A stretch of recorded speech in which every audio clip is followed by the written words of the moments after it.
Welcome to the Leaders Room. My name is Michael Kosler, and it's my pleasure to be your host today. The Leaders Room is an initiative of the eCliff Leadership and Governance Center. In this space, we bring together leaders from around the world to talk about their philosophy of leadership, to talk about the values, sense of purpose, and mindset that drives them to be successful.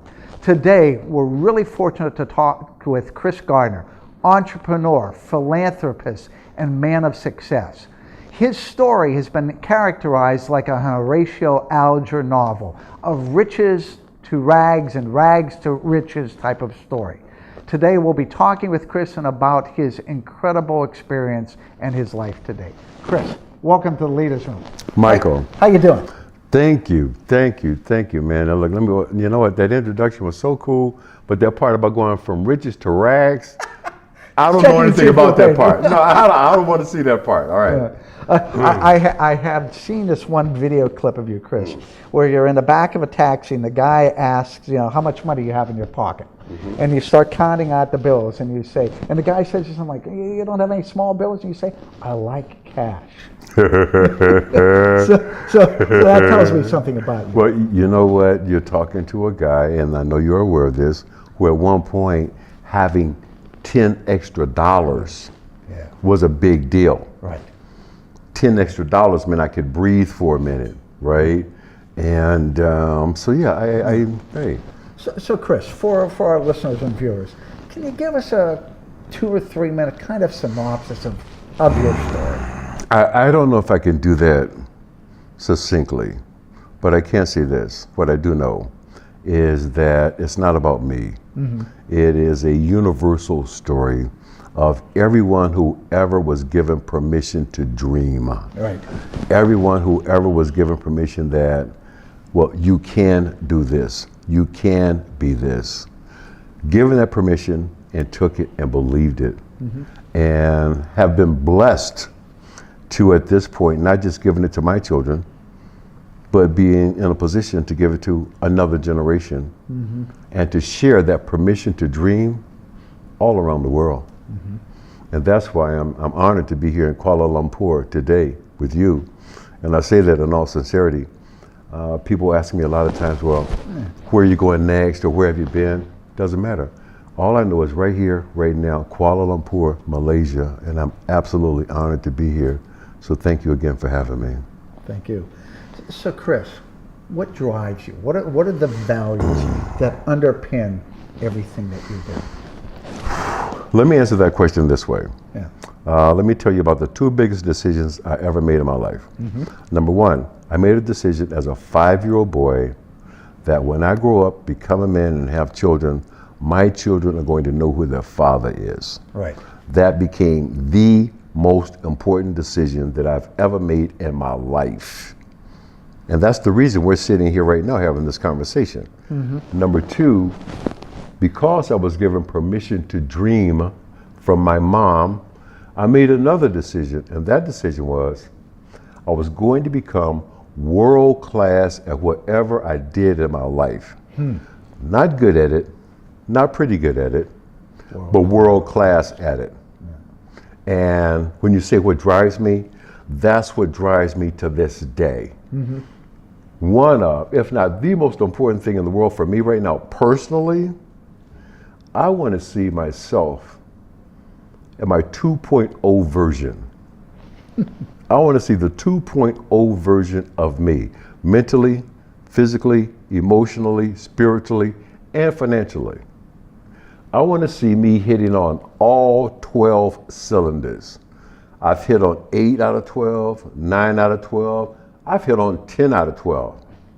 But I don't know if I've ever hit on all 12 cylinders simultaneously on command. So that's what drives me. Okay, all right. So at eCliff, we talk a lot about leadership energy, and that there are 3 sources of leadership energy. One's values, which was the question I started to ask you about. One's sense of purpose, why am I here? Mm-hmm. And the other is the mindset. In your book, The Pursuit of Happyness, you talk about a defining moment in 1970. you're sitting there watching a March Madness game, okay? And you make some comment. I'm kind of paraphrasing here. You know, those guys are going to end up making $1 million someday. And from a room next door where your mother's working, she makes a comment about. She changes the world for me. Yeah. I'm getting ready to watch. It's a college basketball game. And the announcer is hyping the game. He's talking about all the money some of these players are going to make simply because they could run and jump and catch a ball. And I said out loud, talking to the television, I said, wow, man, one day that guy's going to make $1 million. Thank God, Michael, my mom heard me say it, because she said, son, if you want to, one day you can make $1 million. Whoa. Until she said those words, the thought never entered my mind. After she said them, the thought never left my mind. That had become part of what I call my spiritual genetics. Okay. She went on to say the most remarkable thing, which was, son, if you want to make the team, go to the gym. If you want to own the team, go to the library. Whoa. You know what makes it so remarkable right this moment today is earlier this year, I failed in an attempt to buy an NBA franchise. I'll put together a group to buy the Atlanta Hawks of the National Basketball Association.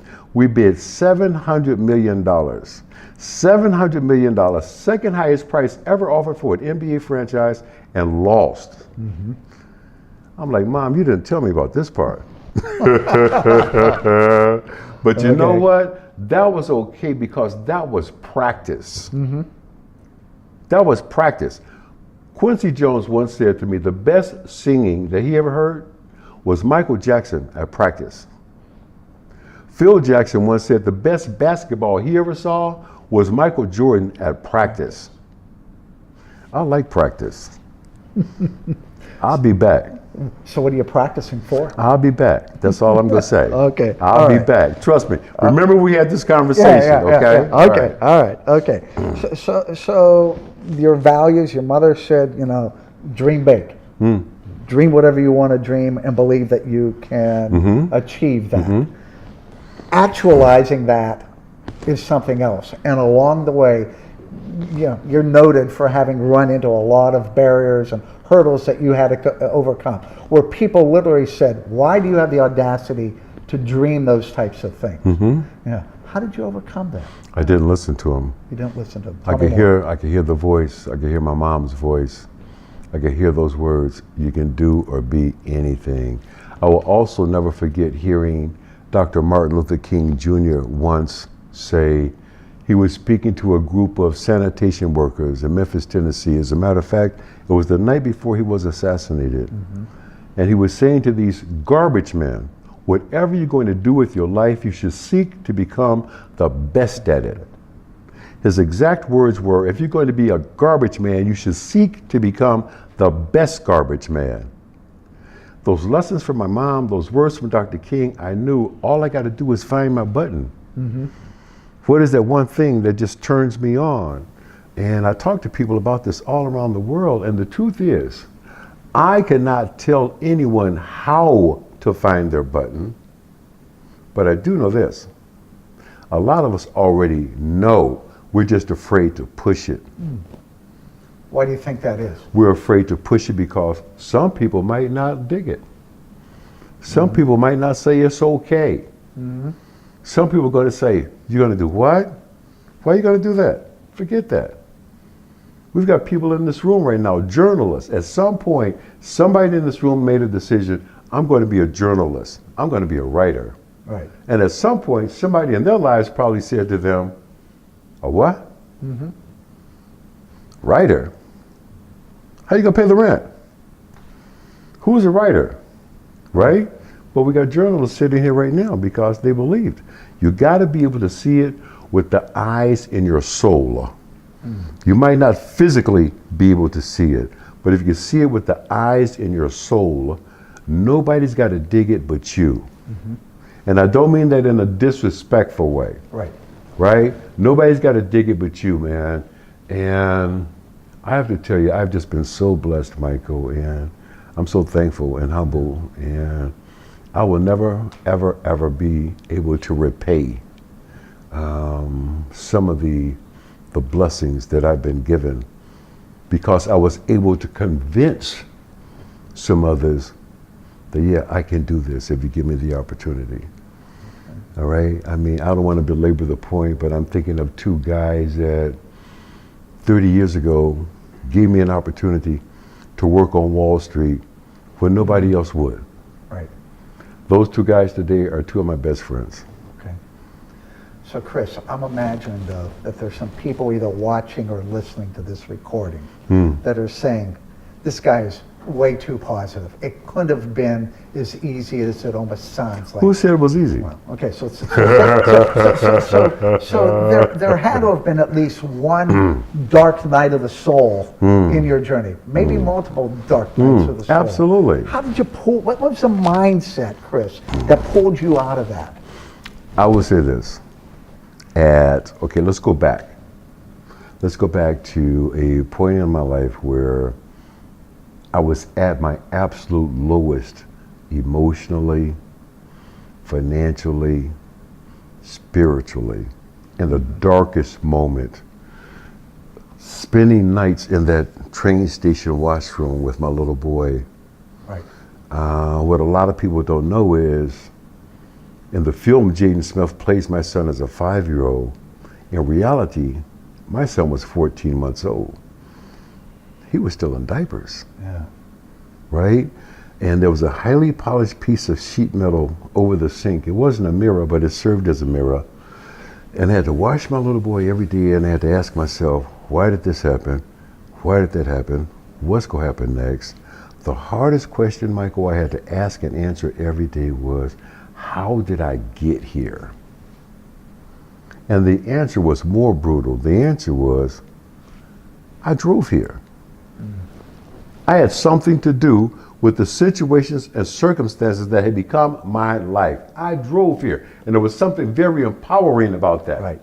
Something very liberating, because I knew the second I said it, whoa, well, if I drove here, then I can drive out of here. You can't change something until you own it. I drove here. And to the people who say, well, he's just too positive, look, I've had my dark days. Right. I've had challenging times. I'm coming off of them, probably emotionally, the most challenging experience of my life. I lost the love of my life to brain cancer 3 years ago. And there's a darkness that comes with that. Yes, sir. But the light is, I had the honor of being there and being her primary caregiver. I had the honor of her knowing, no, baby, I'm right here. Is that Holly? Holly. So one of the things that I noticed earlier today when you were prepping for the conference that starts tomorrow, every time her picture came up, you just stood and you looked there silently. Oh, man. I was at the back of the auditorium thinking, what's the story behind that? That was Holly.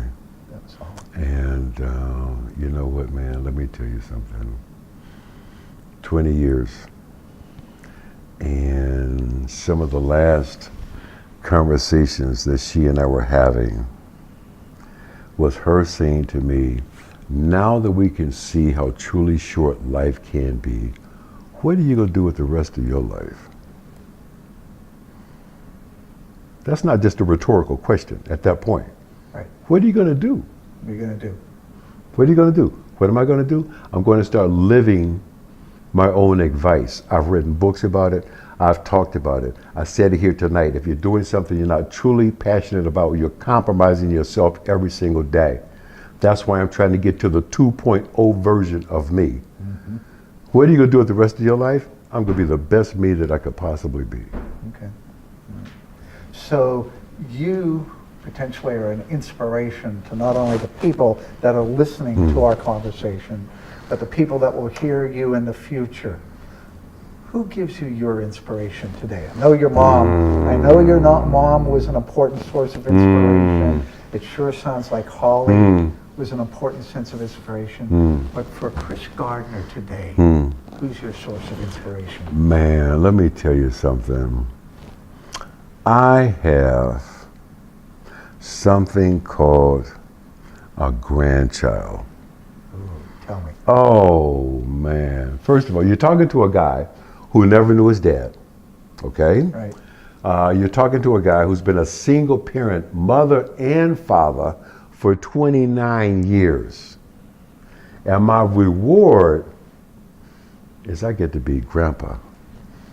Oh my God, man, that is the coolest job in the whole world. When you live to be long enough, old enough to meet your first grandchild, that changes everything. Mm-hmm. The first thing that changes is your child becomes obsolete. My son has one purpose in life, that's to bring my granddaughter to me. That's his one reason to live, right? Okay, he got no other reason to exist. Right? And to be in a position to, having given the gift of permission to dream to my children, mm-hmm. but now being able to give the gift of permission to dream to another generation.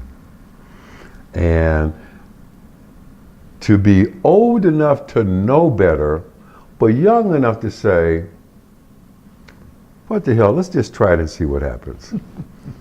Okay. Right? So what's the biggest dream your granddaughter has right now? She knows that if she wants to, she can become president of the United States. Mm-hmm. She knows. Because she's been to the White House. Mm-hmm. She sat at that desk. Yep. And Mr. Obama told her that, well, you know, if you do everything your papa tells you and you do real good at school, in about 30 years, this office could be yours. And she looked at him and she says, no, it's 28 and a half because I'm 7.5 years old. She's figured it out, man, all right? Oh. And to have the opportunity to say, well, you know what, baby? If that's what you want to do, somebody got to chair the finance committee. That's my job. That's my job. You just go to school. We got this deal. You go to school and you do everything and you hit all these grades. Papa got you covered. Okay. That's the beauty of it. There we go. One final question for you, sir. Given the journey that your life has taken, the twists and turns of it, when you look back, when you're 90 years old, and you look back over the course of your life, how will you define success? My daughter sitting in the White House. My granddaughter sitting in the White House, if that's what she wants to do. Okay? Number one, in all sincerity, I don't spend a whole lot of time looking back. I got my hands full trying to make sure I'm real clear on where I'm going right now. Yes, sir. I don't spend a whole lot of time back there. Mm-hmm. I had to let all that go, Mike. When we did, not just the movie, but when we did the book, The Pursuit of Happyness, let me tell you something. That was a very cathartic experience. Letting all that stuff go. Yep. Okay, all that stuff you're carrying around in your head for a long time. Letting all that stuff go, and when you let go of stuff, that opens things up, and you can see, and you can breathe, right? And again, just coming out of this, the darkness of losing Holly, emotionally, it's been a dark few years, man. I mean, I lost my mom. A lot of us have had that experience. We've lost a parent, we've lost a mother, we lost a father. That's part of the natural rhythm of life, right? That's going to happen. Right. When you lose your wife, you lose your lover, you also lost your best friend. That's a whole different situation, you know? And, but we're coming out of the dark, and let me tell you what I want to do right now with a big part of my life. Okay. I want to find and help create the next Chris Gardners, and they're all over the planet. I want to find and help create them, and I'm doing it right now on a small scale, but being given a platform. Well, I could sit here and talk to you for hours. You're an incredibly interesting man. I mean that sincerely from here. Hope we can stay in touch, but for right now, we're going to have to sign off. So Chris, thanks for joining My us brother. in the Leaders Room. Thank you. Thank you, sir. Thank you. This is Michael Kostler signing off from the eCliff Leaders Room. We look forward to seeing you at the next edition.